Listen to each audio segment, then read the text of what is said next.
இவனும் ஒரு யூதன் இல்லை இந்த ராத்திரி நேரத்தில் நம்ம எல்லாம் நோட்டமிடுறானே அப்படின்னு சொல்லிட்டு ஹசான் இவனை சாபித்தை கூப்பிட்டு இங்கே வா வந்து அந்த ஒருத்தன் நிற்கிறான், அவனை போய் மண்டையில் ஒரு போடு போட்டு ஆளை அடிச்சிரு அப்படின்னு. அவர் கவிஞர் யார்? ஹசான் இவனை சாபித்து. அவர் ஹதீஸ்ல பல இடங்கள்ல வர்றாரு. அவர் ஒரு மாதிரியான சிக்கலான ஆசாமியாக தான் ஹதீஸ்ல வர்றாரு. அவர் சொல்லிட்டாரு, இந்த வேலையெல்லாம் என்னால் செய்ய முடியாது, யாரையாவது வச்சு பார்த்துக்க, எல்லாம் ஆள் அடிக்கிற வேலையெல்லாம் என்னால் முடியாதுன்ட்டார். உடனே அந்த அம்மா சொல்றாங்க, நீ சரியா என்னுடைய ஆடையை இறுக்கி கட்டி கொண்டு கையில ஒரு தடி எடுத்துக்கிட்டு மெதுவா பின்னாலே போய் ஒரு யூதனை, ஒரு ஆணை தன்னுடைய கையில் இருக்கக்கூடிய தடியால் அவனுடைய மண்டையிலே அடித்து அவன் ஆளையே காலி பண்ணிட்டான். அவனுக்கு ஆளு குளோஸ் முடிஞ்சு. அதோட வந்து சொன்னாங்க, செத்து போனா அவன் ட்ரெஸ் எல்லாம் நல்ல உயர்தரமா ட்ரெஸ் போட்டிருக்கான், வேண்டா போய் எடுத்துக்க அப்படின்ட்டு. அதெல்லாம் எனக்கு வேணாம் அப்படின்ட்டாரு இவர் ஹசான் இப்னு சாபித். அவன் ஆம்பளைங்கிறதுனால நான் விட்டுட்டு வந்துட்டேன் அப்படின்ட்டு இந்த அம்மா சொல்றாங்க. யூதர்கள் பார்த்தான், ஆஹா இது வேவு பார்ப்பதற்காக போனவன் திரும்பி வரலையே, அப்ப பெண்கள்லாம் ரொம்ப பாதுகாப்பான இடத்துலதான் இருக்கிறாங்க, பலத்த காவலில் இருக்கிறாங்கன்னு அவன் நம்பிக்கிட்டான். நிறைய பேர் காவலுக்கு இருக்காங்க போல் இருக்கு அப்படின்னு அவன் நம்பிட்டான். இந்த செய்தி வந்து ரசூல் ஸல்லல்லாஹு அலைஹி வஸல்லம் அவர்களுக்கு செய்தி வருகிறது. இவங்களுக்கும் மதீனாவுக்கு இடையில சில கொஞ்சம் தூரம். இதை விட்டுட்டு பெண்களை பாதுகாக்கணும்னு வந்தா இவன் உள்ள வந்துருவான். இங்க இருந்தா அங்க பெண்களுக்கு பிரச்சனை. அதனால ரெண்டு இருதலை கொல்லி எறும்புன்னு சொல்லுவாங்கல்ல, அந்த மாதிரி ரசூலுல்லாஹ் என்ன செய்யறாங்க, ஸஅத் இப்னு முஆஸ், ஸஅத் இப்னு உபாதா, அப்துல்லாஹ் இப்னு ரவாஹா ஆகிய 3 தோழர்களை அனுப்பி இந்த பனு குறைலாக்காரன் நம்மளோட உடன்படிக்கை பண்ணி இருக்கிறான், பனு நல்லீர் தான் நம்மளோட மோதுறான், அவன் தான் ஆளுகளை தூண்டி விட்டுருக்கான். இப்ப நடக்கிற சம்பவங்களை பார்த்தா பனு குறைலாவும் நம்முடைய எதிரிகளோடு சேர்ந்துகிட்ட மாதிரி தெரியுது. அப்படி சேர்ந்துகிட்டாண்டா நம்முடைய உடன்படிக்கையை அவர்கள் முறித்து விட்டார்கள் என்று பொருள். நீங்க போய் அங்க உள்ள சூழ்நிலை என்னன்னு பார்த்துக்கிட்டு வாங்க. ஒருவேளை அங்க உள்ள பனு குறைலா என்ற யூதர்கள் நமக்கு எதிராக திரும்பி விட்டார்கள் என்பது உண்மையாக இருந்தால், நாங்க இவ்வளவு பேர் நிக்கிறோமே இந்த அஹ்ஸாப் கரையில அந்த பள்ளத்துக்கிட்ட நிக்கிறோம்ல, எல்லாருக்கும் தெரியற மாதிரி மேட்டரை சொல்லாதீங்க, மெதுவா சொல்லுங்க, அப்படி சைக்கியம் செய்யுங்க. ஒன்னும் ஆபத்து இல்லைன்னு சொன்னா எல்லாருக்கும் தெரியற மாதிரி அதை சொல்லுங்க. எவ்வளவு நாசுக்கா சொல்றாங்க பாருங்க அப்படின்னு சொல்லி அனுப்புறாங்க. அவங்க 3 பேரும் போய் பார்த்தா அங்க நிலைமை வேற மாதிரி இருந்துச்சு. யூதர்கள் என்ன செய்தான், முஸ்லிம்களுக்கு எதிராக திரும்பி அவர்களுக்கு உணவுப் பொருள்கள்லாம் இங்க இருந்து அனுப்புறான். உணவுப் பொருள்களை எங்க யூதர்களை அனுப்பிக்கிட்டு இருக்கிறான். அப்ப செய்தி வருது, அவங்க வந்து சொல்றாங்க, அல்லாஹ்வின் தூதரே வரார்னா அது ஒரு கோடு வேடு மாதிரி, என்ன அதுக்கு ஒரு விளக்கம் இருக்குது, அதை இன்னொரு நாளைக்கு பார்த்துக்கோம் அப்படின்னு சொன்னோன்னு ரசூலுல்லாஹ் புரிந்து கொண்டார்கள். ஆஹா, யூதர்கள் நமக்கு எதிராக திரும்பி விட்டார்கள், என்ன பண்றது, முற்றுகை நீடிச்சுக்கிட்டே போகுது. இந்த பக்கத்துல யூதர்கள் நமக்கு பின்னால இருக்கிறான், அவனை நம்பி நம்ம பொண்ணுக பிள்ளையெல்லாம் இருக்குது, நாம இதை விட்டுட்டு வர முடியாது.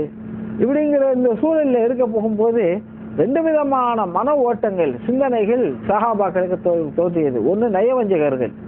அவங்க சொன்னாங்க, இந்த முகமது ஏமாத்துறாரு போல் இருக்குது, பெரிய செல்வாக்கெல்லாம் வரும் சொல்லி பொய் சொல்லி நம்மளை கொண்டுட்டு வந்து மிகப்பெரிய சிக்கல்ல மாட்டி விட்டுட்டாரு அப்படின்னு நயவஞ்சகர்கள் சொன்னாங்க. எங்க வீடெல்லாம் பாதுகாப்பு இல்லாம இருக்குது, யூதர்கள் வந்து என்ன பண்ணிடுவான், ஆனா அவங்க வீடெல்லாம் பாதுகாப்பா தான் இருக்குது, பொய் சொல்றாங்க, இதை விட்டு புறமுதுகிட்டு ஓடிடணும் அப்படிங்கிறதுக்காக அவர்கள் அந்த மாதிரி நயவஞ்சகர்கள், முனாஃபிக்கீன்கள் இருந்தாங்களே அவர்கள். ஆனால் உண்மையான விசுவாசிகள் முஸ்லிம்கள் அவங்க என்ன சொன்னாங்க, அல்லாஹ்வுடைய தூதரும் வாக்களித்தது இதுதான் மகத்தான சோதனை, இந்த சோதனையிலே நாம் வெல்லுவோம் அப்படின்னு நம்பிக்கையோடு இருந்தாங்க. இப்ப இப்படி ஒரு நெருக்கடி வந்தோடனே ரசூல் ஸல்லல்லாஹு அலைஹி வஸல்லம் என்ன பண்றதுன்னு தெரியல. பெண்களை காப்பாத்துறதா, இந்த படையை எதிர்கொள்றதா, இப்படி 1 மாசம் பூரா கடந்தா சாப்பாட்டுக்கு வழியும் இல்லை. இந்த சூழ்நிலை என்ன பண்றது, ரசூல் ஸல்லல்லாஹு அலைஹி வஸல்லம் என்ன செய்றாங்க, அவர்களுடைய ஆடையை, நல்ல ஹதீஸ்ல வருது, ஆடையை முழுக்க போர்த்தி கொண்டு முகத்தையும் மூடிக்கிட்டு ஒரு கணக்கு இப்படி சாஞ்சி படுத்துட்டாங்க வெயில்ல. எல்லாரும் பாக்குறாங்க, ஏன் ரசூலுல்லாஹ் இந்த மாதிரி கிடக்குறாங்க அப்படின்னு. அப்படியே கொஞ்ச நேரம் கிடந்தவங்க எந்திரிச்சாங்க, அல்லாஹ் அக்பர், அல்லாஹ் உங்களுக்கு வெற்றியை தருவான், தைரியமாக இருங்கள், இந்த வார்த்தையை தான் சொன்னாங்க. அந்த மூமினான நம்பிக்கையாளர்களுக்கு உறுதியான எண்ணம் வந்து விட்டது, நிச்சயம் என்ன இழப்பு வந்தாலும் நாம் சந்திப்பதற்கு தயாராக இருக்கிறோம் என்ற அந்த உணர்வு அந்த முஸ்லிம்களுக்கு வந்தது. அருமை சகோதரர்களே, இந்த சந்தர்ப்பத்தில் ரசூலுல்லாஹ் சொல்றாங்க, என்ன இதுக்கு ஒரு தீர்வு காணணும், என்ன அந்த அங்கே இருக்கிறாங்களே கத்துவான் ஒரு கிளையாரு, அவன் பெரிய குரூப்பு, 4000 பேர் அவனை மட்டுமே இருப்பான். அவங்களோட நம்ம ஒரு பேச்சுவார்த்தை வச்சுக்கிறோம். என்னது, எங்களோட சண்டை செய்ய நீங்கள் சண்டை செய்யாமல் திரும்பி போய்விடுங்கள், உங்களோட மோதுறதுக்கு எங்களுக்கு பலம் இல்லை. அதுக்கு பகரமாக மதீனாவுடைய விளைச்சல் இருக்குல்ல, பேரிச்சம்பழ விவசாயத்துல 3ல் 1 பகுதி நாங்கள் உங்களுக்கு வருஷம் கொடுத்துடுறோம் அப்படின்னு ஒரு உடன்படிக்கை செய்யலாமா அப்படின்னு கேட்குறாங்க. உடனே இந்த அவுசு ஹசரஜி கிளையினுடைய தலைவர்களான சாது இப்னு முஆத், சாது இப்னு உபாதா இருவரும் சொன்னார்கள், அல்லாஹ்வின் திருத்தூதரே, நீங்கள் சொல்லுகின்ற இந்த செய்தி அல்லாஹ்வுடைய கட்டளையாக இருந்தால் நாங்கள் அதற்கு ஆமன்னா சல்லம்னா ஒப்புக்கொண்டோம், கட்டுப்படுகிறோம். ஆனால் எங்களை காப்பாற்ற வேண்டும் என்ற உங்களுடைய சொந்த யோசனையாக இருந்தால் நாங்கள் சொல்வதை கேளுங்கள். எங்கள் மதீனாவின் விளைச்சல்களில் இருந்து அந்த கத்துவான் கிளையார்கள் ஒன்று பணம் கொடுத்து விலைக்கு வாங்க வேண்டும், அல்லது நாங்கள் தானமாக கொடுக்க வேண்டும். இந்த 2 வழி இல்லாமல் அவர்களுடைய நாவிலே எங்கள் மதீனாவுடைய பேரிச்சம்பழங்கள் படவே நாங்கள் அனுமதிக்க மாட்டோம். இதுக்கு இஸ்லாத்துக்கு முன்னாலேயே இந்த நிலைமைனா இன்னைக்கு நாங்கள் அதை விட்டு கொடுக்கறதுக்கு தயார் இல்லை. கடைசி வரலையும் மோதி பார்ப்போம். இந்த சமாதானம் எல்லாம் வேண்டாம் என்று சொன்ன உடனே ரசூலுல்லாஹ் செய்றாங்க, மறுபடியும் மடைபிடிச்சு நிற்கிறாங்க. என்னடா பண்றது, இல்லை நான் சொன்னேன் உங்கள்கிட்ட யோசனை, உங்களுடைய ஐடியாவை கேட்டேன் அப்படின்ட்டாங்க. இந்த மேட்ரு இப்படி போய்கிட்டு இருக்குது, முற்றுகை நீடிச்சுக்கிட்டு இருக்குது. இப்படியான சூழ்நிலையில திடீர்னு ஒரு நாள் என்ன செய்யறாரு, நுஐம், அவருடைய பேரு நுஐம் என்று சொல்வது, அவர் ஒரு முக்கியமான தலைவர், எதிரி படையில அதே கத்துபான் கிளையார்களுடைய ஒரு முக்கியமான தலைவர் இந்த நுஐம்ங்கிறவர். அவர் என்ன செய்யறாருன்னா திடீர்னு வர்றாரு, ரசூலுல்லாஹ்வை சந்திக்கணும்னு சொல்றாரு. அதாவது பள்ளத்துல இருந்து ஆயுதம் இல்லாம யார் வேண்டாலும் என்ன செய்யலாம், தனியா வர்ற அவங்கள ஒன்றும் செய்ய மாட்டாங்க. ஆயுதத்தோடு சண்டைக்கு வர்றவங்கள தான் அவங்க அடிப்பாங்க. அப்போ அது இங்கிருந்து அங்கே அம்பு பாயுது, அங்கிருந்து இங்கே அம்பு பாயுது. இப்படிப்பட்ட ஒரு சூழ்நிலை. இந்த ஈரர்கள் அந்த எதிரிகளுக்கு அனுப்பிய உணவுப் பொருள்கள்ல ஒரு பகுதி கிட்டத்தட்ட ஒரு 20 ஒட்டகங்களை என்ன செய்யறாங்க, ரசூல் ஸல்லல்லாஹு அலைஹி வஸல்லம் கூட கைப்பற்றி விட்டார்கள். ஒரு சந்தர்ப்பத்தில் 20 ஒட்டகங்களை பிடிச்சிட்டு வந்துட்டாங்க. இதான் திருட்டுத்தனமா அவங்களுக்கு போகுதுன்னு சொல்லி. அப்ப இந்த நுஐம்ங்கிறவர் திடீர்னு ரசூலுல்லாஹ்வை பார்க்கணும்னு சொல்றாரு. சொன்ன உடனே அப்ப அந்த முஸ்லிம்கள் எல்லாம் துஆ செய்றாங்க, யா அல்லாஹ் எங்களை நீ நிர்கதியாக விட்டு விடாது.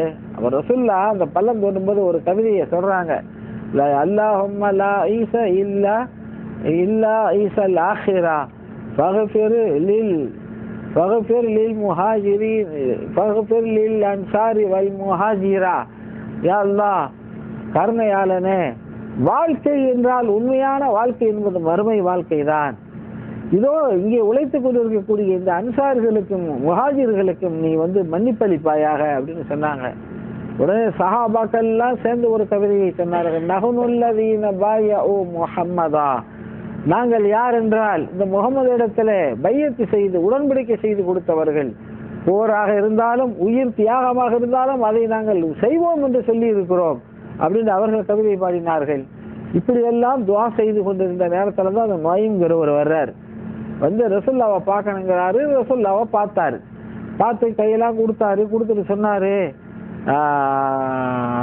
அல்லாஹ்வின் தூதரே, நான் முஸ்லீம் ஆகிட்டேன். திடீர்னு இல்லை, அவருக்கு எப்படி சொன்னாரோ தெரியல, நான் முஸ்லீமாக மாறிவிட்டேன். ஆனால் நான் முஸ்லீமாக ஆனது என்னுடைய கூட்டம், அவரை எதிர்படையை சேர்ந்தவர், அங்க இருக்கிற ஒரு குரூப் எல்லாம் பெரிய குரூப், எங்கள் மக்களுக்கு நான் முஸ்லீம் ஆனது தெரியாது.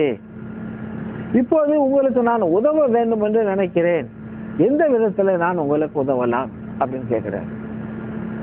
ஷார்ட்டா பார்த்துட்டு போவோம். ரசூல் ஸல்லல்லாஹு அலைஹி வஸல்லம் சொன்னார்கள், நீ ஒரு சிங்கிள், நீ ஒரு தனி மனிதன், உன்னால என்ன செய்ய முடியும்? பெரிய படையா இருந்தா சண்டை போடுன்னு சொல்லலாம். சிங்கிள் மேன், உன்னால என்ன செய்ய முடியும்? உன்னால் என்ன செய்ய முடியுமோ அதை செய். அல் ஹர்பு ஹிதுன் என்று சொன்னார்கள். அதாவது என்னன்னா, போர் என்றாலே அது சூழ்ச்சி தான். ரசூலுல்லாஹ் சொன்ன ஹதீஸ் அது. போர் என்றால் அதனுடைய பெயர் சூழ்ச்சி, தந்திரம் அப்படின்னு அர்த்தம். போ அப்படின்னா அவர் என்ன செஞ்சாரு, இவரு வந்தாரு. வந்தவரை என்ன செஞ்சாரு, நேர போய் பனு குறைலா என்ற அந்த யூத இனத்தை சேர்ந்தவர்கள் இருக்கிறாங்களே யூதர்கள், அவங்களுடைய ஏரியாவுக்கு போனாரு. அங்க போய் சொன்னாரு, இங்க பாருங்கப்பா, அவங்க எல்லாம் அரபுக்காரன், அவங்க எல்லாம் குறைசி, மக்காவிலிருந்து வந்திருக்கிறான். அவன் ஊர் இது இல்லை. அவன் ஜெயிச்சாலும் சரி தோத்தாலும் சரி அவன் ஊருக்கு போயிடுவான். ஆனா நீங்க யாரு? மதீனாக்காரங்க.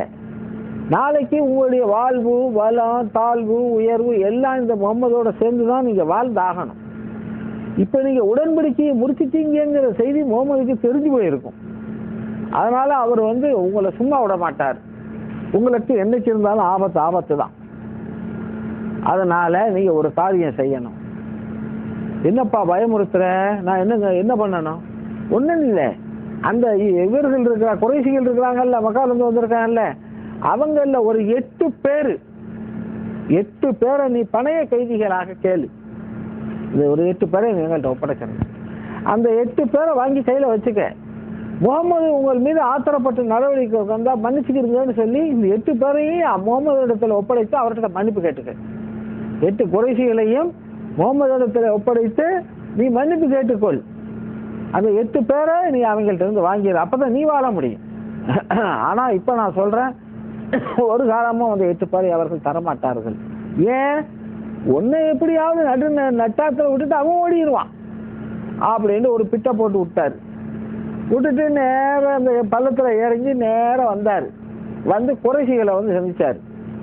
குறைசிகளை எல்லாம் கூப்பிட்டு, முக்கிய தலைவர்களை கூப்பிட்டு சொன்னாரு, இந்த யூதர்களை நம்பாத. ஏன் அப்படின்னு கேட்டீங்கன்னா, அவன் உடன்படிக்கையை முடிச்சிட்டோம் அப்படிங்கிற செய்தி முகமதுக்கு தெரிஞ்சு போச்சு. அதனால பணைய கைதிகளா உங்கள 8 பேர், அவன்ல 8 பேரை கொடுத்தா என்ன, உங்கள ஒரு 8 பேரை பிடிச்சி கொண்டுட்டு போய் முகமது கொடுத்து கொலை செய்ய சொல்லுவாங்க. அந்த மாதிரி செய்யற மாதிரி தெரியுது. கேட்டான்னா, ஒருவேளை கேட்டான்னா, நீ ஒரு ஆளை கூட கொடுத்துறாரு. உன் ஆளை 8 பேரை நீ கொடுக்கலாமா? யாரையும் கொடுத்துறாத, என்ன ஆனாலும் பார்த்துடலாம் அப்படின்னு இவங்கள்ட்ட இப்படி ஒரு பிட்டை போட்டு விட்டார். ஒரு 2 நாள் கழிச்சு யூதர்கள்ட்ட இருந்து ஒரு செய்தி குறைசிகளுக்கு வருது. இந்த மாதிரி ஒரு 8 பேரை நீங்க என்ன செய்யணும், எங்கள்கிட்ட பணைய கைதிகளாக ஒப்படைக்கணும் அப்படின்னு சொல்லி. குறைசிகள் பார்த்தா, அந்த நோயின்னு சொன்னது உண்மைதாப்பா. இந்த 8 பேர் கேட்கறான் பத்தியா, நம்ம ஆளுங்க 8 பேரை பிடிச்சி கொண்டு போய் முகமதுகிட்ட கொடுத்து அவன் தப்பிச்சுக்கிறதுக்கு அப்படின்னு அவன் பேசுறான். ஒரு ஆளை கூட தர முடியாதுன்னு அவங்க சொன்ன உடனே அந்த செய்தி யூதர்களுக்கு அந்த யூதர்கள் என்ன சொல்றான், நோயின்னு சொன்னது சரிதான், அவங்க ரொம்ப உஷாரா இருக்காங்க, நம்மளை மாற்றி விட்டு அவன் தப்பிச்சு போயிடுவான். இப்படி அந்த படையினருக்கு மத்தியில மனதில் ஒரு பிளவு, ஒரு பிரிவினையை அல்லாஹ் இதன் மூலம் ஏற்படுத்தினான். அப்ப கடைசியில் என்ன ஆனது முடிவு அப்படின்னு சொன்னா, இந்த யுத்தத்துல ஒரு 6 பேர் முஸ்லிம்கள் வஃபாத்தானார்கள். அதுல வாளால கொல்லப்பட்டவங்க இருக்கிறாங்க, அம்பால கொல்லப்பட்டவங்க இருக்கிறாங்க. எதிரி படையில ஒரு 10 பேர். இவ்வளவுதான் ஏற்பட்ட சேதம். அன்று இரவு ஒரு 10-11 மணி சுமாருக்கு அல்லாஹ் ரப்பல் ஆலமீன் இந்த உலகத்துல அல்லாஹ் எதையெல்லாம் நாம நமக்கு சாதகம் என்று நினைக்கிறோமோ அவற்றையெல்லாம் நமக்கு பாதகமாகவும் அல்லாஹ் மாற்ற முடியும். தண்ணி நல்ல சாதகமானது தானங்க. திடீர்னு பெரிய வெள்ளம் வந்தா என்ன ஆகும், எல்லாரையும் அடிச்சுட்டு போறோம். சுனாமி வந்துச்சா, தண்ணி தானே அது, நமக்கு தானே கட்டுப்பட்டு இருக்கணும். அது என்ன பண்ணுச்சு, எல்லாரையும் அடிச்சுட்டு போயிடுச்சு.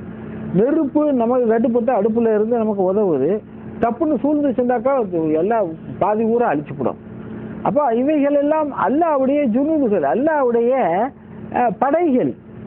இந்த இயற்கையில் அல்லாஹ் கொடுத்திருக்கக்கூடிய எல்லாம் அல்லாஹ்வுடைய படைகள், ஜுனூதுல்லா. அப்ப அல்லாஹ் என்ன செய்யறான், திடீர்னு அந்த இரவுல ஒரு காற்றை அனுப்புகிறார். காத்துன்னா ஒரு சூறாவளி, அன்னைக்கு அடிச்சு தெரியுமா ஒரு சூறாவளி, இங்கெல்லாம் அடிச்சு பிச்சுச்சு. நம்ம கேம்புல பரவாயில்ல, அன்னைக்கு மறுநாள் நான் தம்மாம் போறோம், ஏகப்பட்ட கார்களை பெரட்டி போட்டு இருக்கிற மரங்களை எல்லாம் பிடுங்கி வீசி சிட்டியவே துவம்சம் பண்ணிருங்க அந்த சூறாவளி காற்று. ஒரு நாள் வியாழக்கிழமையில தம்மாம் போற, அங்க இவ்வளவு மோசமான சூழ்நிலை நடந்திருக்கு. காற்றுக்கு அவ்வளவு பவர் இருக்குது. அல்லாஹ் ரப்பல் ஆலமீன் ஒரு காற்றை அனுப்பினான். அந்த காற்றை என்ன செய்தது, அந்த குறைசிகளும் மற்றவர்களும் தங்கியிருந்த கூடாரங்களை எல்லாம் கிழித்து வீசி அவர்களுடைய சட்டிபானை எல்லாவற்றையும் கவிழ்த்து மிருகங்களை எல்லாம் விரட்டி எல்லா சாமானும் பறக்குது. எங்க இருக்கிறது, சாப்பிட்றதுக்கு ஒன்றும் இருக்காது, தங்க முடியாது, இல்லை சண்டை வரை அங்கிட்டு போடுறது. 1 மாசமா தங்கி இருந்து கடைசியில் அவர்களால் ஒன்றுமே செய்ய முடியாமல் இழிவையும் கேவலத்தையும் சுமந்தவர்களாக அந்த குறைசிகளும் மற்ற வகையினர்களையும் திரும்பி போனார்கள். அல்லாஹ் அந்த விஷயத்துல மிக பெரும் படையிலிருந்து ரசூலுல்லாஹ்வையும் முஸ்லிம்களையும் காப்பாற்றினார். இது ஒரு சாதாரண ஒரு விஷயம் இல்லை. ரசூலுல்லாஹ் சந்தித்த அவர்களுடைய வாழ்க்கையிலே வாழுகிற போது அவர்கள் சந்தித்த போர்களிலே மிகப்பெரிய ஒரு போர். அவ்வளவு பெரிய போரிலேயும் சேதம் ஏற்படாமல் அல்லாஹ் என்ன செஞ்சிருக்கான், முஸ்லிம்களை காப்பாற்றினார். அவர்கள் போட்டுவிட்டு போன பொருள்கள் எல்லாம் முஸ்லிம்களுக்கு கனிமத்து பொருள்களாக, கொள்ளை பொருள்களாக கிடைத்தன. இதுல சாது இப்னு முஆத் ரலியல்லாஹு தஆலா அன்ஹு பெருங்காயப்பட்டு இந்த காயத்தினாலேயே தான் அவர்கள் வஃபாத்தானார்கள். இதற்கு பின்னாலே ரசூல் ஸல்லல்லாஹு அலைஹி வஸல்லம் அவர்கள் அந்த பள்ளங்களை எல்லாம் பிறகு மூடுகின்ற பணியை செய்தார்கள்.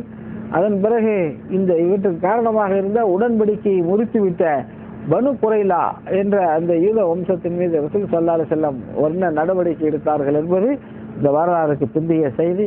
அந்த செய்திகளை இன்ஷா அல்லாஹ் நாம அடுத்தடுத்த வாரங்களில் பார்க்கலாம். நீங்க தெரிஞ்சுக்கிறீங்க, அல்லாஹ்வுடைய திருத்தூதர் சுகமான வாழ்க்கை வாழல, சந்தோஷமான வாழ்க்கையிலேயே நிலைத்திருக்கவில்லை. மாறாக இந்த மாதிரியான கடும் நெருக்கடிகளை எல்லாம் சந்தித்து அதற்கு பிறகுதான் இஸ்லாத்தை என்ன செய்தார்கள், மக்கள் மத்தியில பரவல் செய்து அதை நிலைபெற செய்தார்கள். அதற்காக அவர்கள் செய்த தியாகங்கள், அவர்களுடைய தோழர்கள் செய்த தியாகங்கள் எல்லாம் சாதாரண விஷயம் இல்லை. சகோதரர்களே, அவர்களை எல்லாம் புரிந்து கொள்ள வேண்டும் என்று நாம் அவர்களுக்காக துவா செய்வோம். இந்த வரலாறுல இருந்து நமக்கு கிடைக்கக்கூடிய என்னன்னா, நமக்கு தெரிஞ்சிருக்கக்கூடிய ஒரு செய்தி, ரசூல் ஸல்லல்லாஹு அலைஹி வஸல்லம் பல்லிகு அன்னி வலவ் ஆயா, என்னை பற்றிய ஒரு சின்ன செய்தியாக இருந்தாலும் மற்றவருக்கு சொல்லுங்கள் என்று சொன்னார்கள். அது மாதிரி நமக்கு தெரிஞ்ச அந்த மார்க்க விஷயங்களை நாம் மற்றவர்களுக்கும் எடுத்து சொல்ல வேண்டும். இப்படி சொல்லுகிற போது வருகின்ற சில பேர் சொல்லுவாங்க, இந்த ஆளுக்கு வேற வேலையே இல்லப்பா, எப்ப பார்த்தாலும் கையில ஒரு நோட்டீஸை வச்சுக்கிட்டு கொடுத்துக்கிட்டே தெரியுமா. இந்த மாதிரியான விமர்சனங்களை எல்லாம் அந்த சஹாபாக்கள் எப்படி சந்திச்சாங்களோ அந்த மாதிரி தூசி போல தட்டி விட்டு நாம் அல்லாஹ்வுக்காக இந்த தாவாவுடைய பணியில நம்ம ஈடுபடுத்திக் கொள்ள வேண்டும். வல்ல அல்லாஹ் நம் அனைவருக்கும் அந்த பாக்கி தந்தருள்வானா. வாஹிர் தாவானா அல்ஹம்துலில்லாஹி ரப்பில் ஆலமீன். அஸ்ஸலாமு அலைக்கும் வரஹ்மத்துல்லாஹி வபரகாத்துஹு.